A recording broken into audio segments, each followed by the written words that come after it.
Baik, Assalamualaikum warahmatullahi wabarakatuh. Perkenalkan, nama saya Rahel Aprilia Kersanti, NIM 3221181. Di sini saya berasal dari kelompok 5, akan menjelaskan tentang anggaran bahan baku dan bahan mentah. Anggaran bahan baku adalah semua anggaran yang berhubungan dengan merencanakan secara lebih terperinci tentang penggunaan bahan baku untuk proses produksi selama periode yang akan datang. Bahan baku yang digunakan dalam proses produksi dikelompokkan menjadi bahan baku langsung dan bahan baku yang tak langsung. Bahan baku langsung adalah semua bahan baku yang merupakan bagian barang yang jadi hasilnya.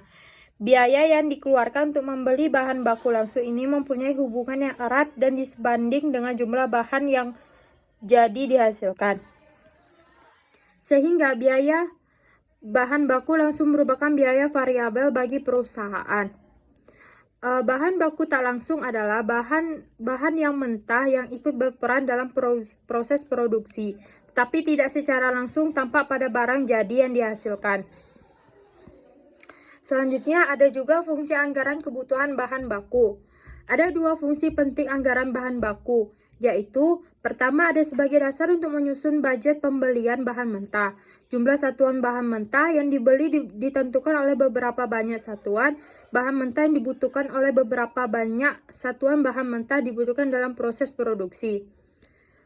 Yang kedua, ada sebagai data dan informasi untuk menyusun anggaran kebutuhan bahan mentah. Ada pula manfaat anggaran kebutuhan bahan baku, yaitu pertama ada sebagai pedoman kerja, yang kedua sebagai alat untuk menciptakan koordinasi kerja, yang terakhir ada sebagai alat untuk melakukan pengawasan kerja. Selanjutnya ada tujuan penyusunan anggaran bahan baku.